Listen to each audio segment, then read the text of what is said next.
Senhor nos chama a anunciar. Anunciar que Ele é um Deus que cura, que salva e que liberta. Anunciar que os tempos estão no fim. Nós não temos mais tempo de achar que dá para fazer outras coisas na nossa vida, a não ser buscar Deus. Porque a partir do momento que Deus está em primeiro lugar, tudo mais vos será acrescentado. A palavra de Deus, ela é verdadeira, ela é firme, ela é forte, ela é eficaz. E tudo que o Senhor falou na palavra, até hoje, cura, salva e liberta. O que Pedro dizia, o que João falava, o que Paulo falava, hoje se cumpre no nosso meio. Porque existe sempre um filho de Deus, um servo do Senhor, obediente à palavra, onde busca estar mostrando a luz, que é Jesus, que é a nossa salvação, que é a nossa cura e a nossa restauração. Então vamos ler aí 1 Pedro, capítulo 3.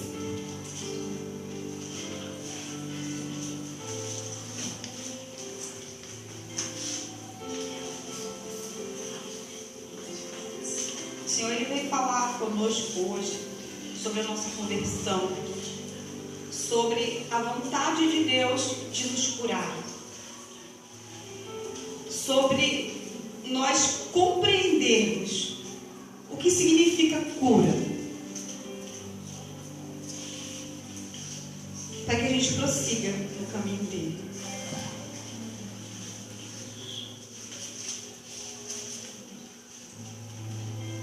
Abrindo a palavra de trás para frente, é o quarto livro.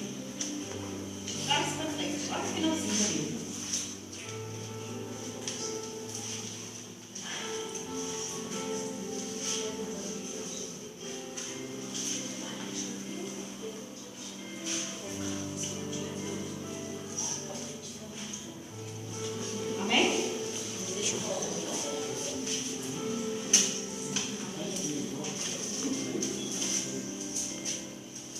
O Senhor não tem todo o tempo do mundo, mas o Senhor ainda tem tempo para nós.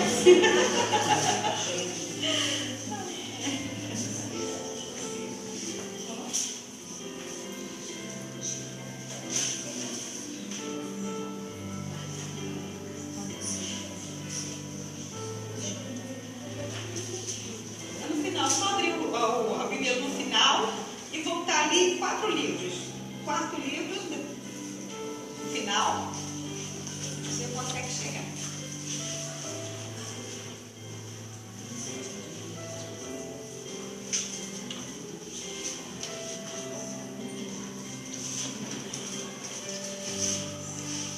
Amém? 1 Pedro 3, no versículo 17.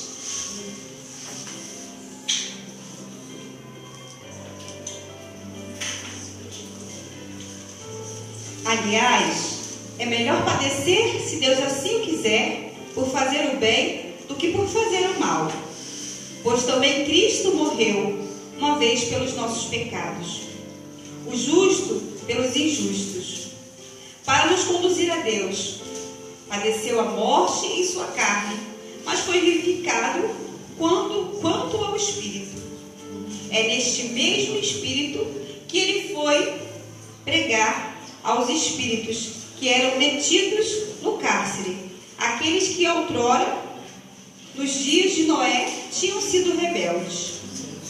Quando Deus aguardava com paciência, enquanto se edificava a arca, na qual poucas pessoas, isto é, 8, se salvaram através da água. Esta água prefigurava o batismo, e agora que vos salva, o batismo de agora, que vos salva também a vós, pela purificação das impurezas do corpo, mas pela que consiste em pedir a Deus uma consciência boa pela ressurreição de Jesus Cristo. Esse Jesus Cristo, tendo subido ao céu, está assentado à direita de Deus, depois de ter recebido a submissão dos anjos, dos principados e das potestades. É uma leitura, se você não olhar bem para ela, se você não entender, buscar um entendimento, ela passa desapercebida. Ela passa como se você não entendesse o que está se falando aqui. Porque se essa leitura se revelar aos seus olhos, como vai se revelar agora, você vai entender qual o projeto de Deus da tua vida. A palavra curar significa salvação. Deus cura, quer dizer, Deus salva. Deus salva do pecado, Deus salva da doença, Deus salva das coisas ruins, malignas. Deus salva para nos levar para o céu.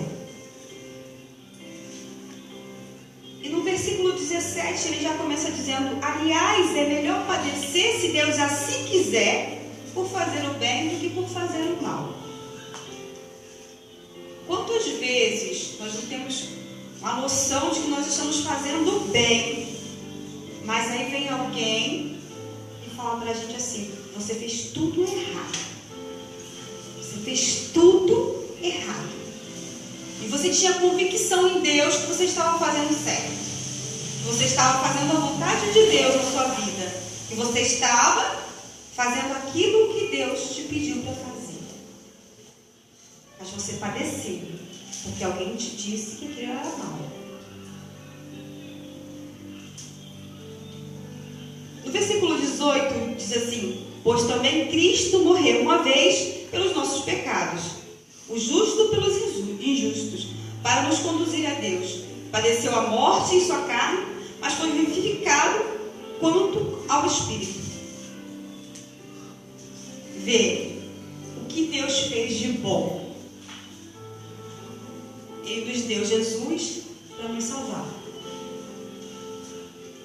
Jesus sofreu muito, porque todos acreditavam que ele não era salvação.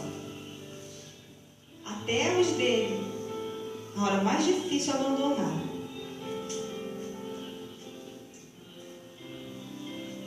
Mas ele não desistiu de fazer a vontade de Deus, de ser obediente, bondoso e amoroso para conosco. Jesus foi até o fim por aqueles que não mereciam. Somos nós. Nós não merecíamos. Mas o amor de Deus foi tanto que nos deu Jesus para nos salvar, curar e libertar. Vamos ao versículo 19. É neste mesmo Espírito que ele foi pregar aos espíritos que eram detidos no cárcere, aqueles que outrora, nos dias de Noé, tinham sido rebeldes. No tempo de Noé, não tinha Jesus ainda. Mas o Senhor Deus falava ao povo, como ele fala conosco hoje. E tinha um escolhido que ouvia a voz de Deus e assim fazia a vontade do Senhor. Noé ouviu a voz de Deus. E quando o mundo se acabou nas águas, foram salvas 8 pessoas. Porque Deus confiou na fidelidade de Noé. Não foi fácil para ele escutar o que Deus falou. Não foi fácil para ele escutar o que ele tinha que fazer. E muito menos fácil o que ele fez. Se todos tivessem acreditado, a arca era enorme. Poderia ter salvo muitas pessoas. Mas ninguém creu. Ninguém teve fé no que ele falou. Ninguém acreditou. E só foi dada a graça a ele e a família dele. Olha, ele e a família dele. Você, com a sua fé, ouvindo Deus, salva você e a sua família. Vamos para o 20. Quando Deus guardava com paciência paciência enquanto se edificava a arca, na qual poucas pessoas, isto é, apenas 8, se salvavam através das águas. Esta água prefigurava o batismo que agora, o batismo de agora. Esta água prefigurava o batismo de agora, que vos salva também a vós pela purificação das impurezas do corpo, mas pelo que consiste em pedir a Deus uma consciência boa pela ressurreição de Jesus Cristo. Como Deus é bom. Para Jesus começar a missão dele, ele foi batizado. Ele fez questão. E ele não tinha pecados. Aquele batismo era para tirar o pecado. E João, né? Vocês sabem a história, quando Jesus foi batizado. E João dizia, mas eu não sou digno, né? Como que eu vou batizar Jesus? Messias, não tem como. Mas Jesus falou que não. Tem que me batizar, porque eu sou humano. E porque se as pessoas não virem, não olharem, não enxergarem que eu fui batizado, não vão querer o batismo. Não vão se arrepender dos pecados. E tudo Jesus testemunhou para nós. Continuando, ele diz assim: a purificação das impurezas do corpo, mas pela que consiste em pedir a Deus uma consciência boa pela ressurreição de Jesus Cristo. Jesus Cristo foi aquele que nos deu a salvação. Deu lá naquele tempo, deu. E hoje? Ele continua dando ou não? Gente, que silêncio. Continua dando ou não? Sim. Você crê que você que é batizado tem direito à salvação? Sim. Você crê que Jesus precisa de você? Sim. Você acredita que por ser batizado, por estar nesta igreja de Jesus, você acredita que Ele te chama a servir? Sim. E que você é um canal de luz, de graça e de cura e salvação para as pessoas da sua casa, da sua rua, sim, do seu bairro? Sim. Então voltemos aqui no 22. Este Jesus Cristo, tendo subido ao céu, está sentado à direita de Deus, depois de ter recebido a submissão dos anjos, principados, dos potestades. Jesus está lá, no trono. Mas Ele está lá no trono, sem ver nada, sem enxergar nada, não se importa mais conosco, não quer mais saber de nós. É isso? Não. Eu não sei, acho que você não está acreditando em Deus, não. Na hora de dançar, de cantar, não estava alto, né? Não estava, todo mundo não estava se divertindo. Então, quando a gente diz que acredita nesse Jesus que está sentado ao trono para nos ver até hoje, cuidar de nós, tem que ter uma alegria muito grande. Tem que ter uma alegria extraordinária. Porque junto com a salvação também vem o padecer, vem o sofrer, vem o enxergar aquilo que nós não queremos enxergar. Porque a gente só quer ver o que é bom. Quem quer ver o que é ruim aqui, levanta a mão, por favor. Eu duvido que alguém quer levantar a mão. Duvido. Ninguém quer nada ruim. Ninguém. Mas a visão de Deus, quem quer?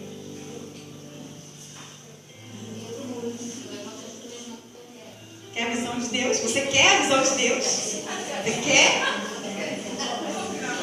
Até o pé? Tá bom. Então, essa visão de Deus, quando você recebe, ela transforma você. Porque a visão de Deus é para enxergar com os olhos de Deus.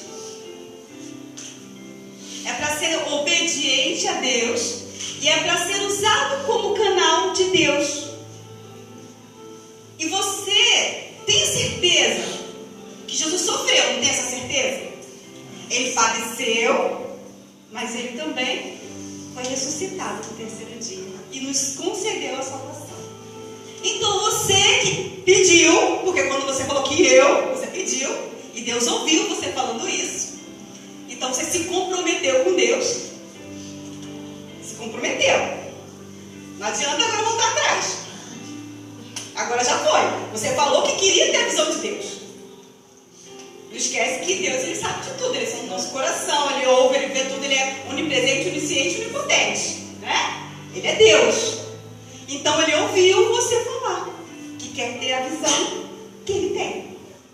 A visão de Deus é a visão de Jesus. E a visão de Jesus é a visão do Espírito Santo. Porque Jesus está no Pai, o Pai está em Jesus, Jesus está no Espírito Santo, o Espírito Santo está em nós. O Espírito Santo está em Jesus, em Deus, e está em nós, e aí nós somos o quê? Filhos de Deus, herdeiros da promessa e comprometidos com a obra de Deus.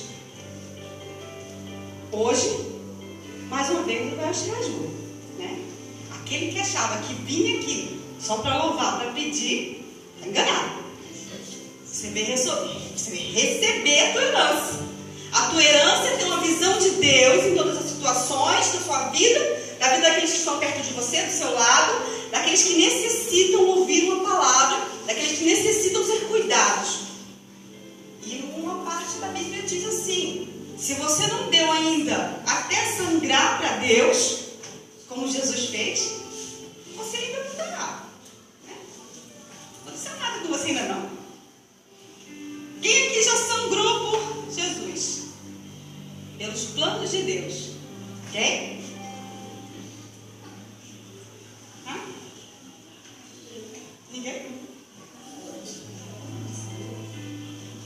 O que você fez assim de muito grande que lhe custou assim suor por Deus? Pelos planos de Deus na sua vida. Já perdeu algo por Deus? Você queria muito aquilo, você tinha que ter, mas você perdeu por Deus, você perdeu aquilo. Alguém? Então, vamos voltar aqui para a emoção, que eu acho que eu não saí da emoção. Só que é isso. O Senhor está falando sobre compromisso. O se doar para Ele. Ter a visão dele, ir ao encontro dele, entender o que ele quer, escutar o que ele quer. Saber a vontade de Deus na nossa vida é a melhor coisa que existe, porque aí os nossos erros, eles não vão ser mais vistos por nós, porque nós não vamos errar mais. E quando é a glória, se você chega e fala: não errei.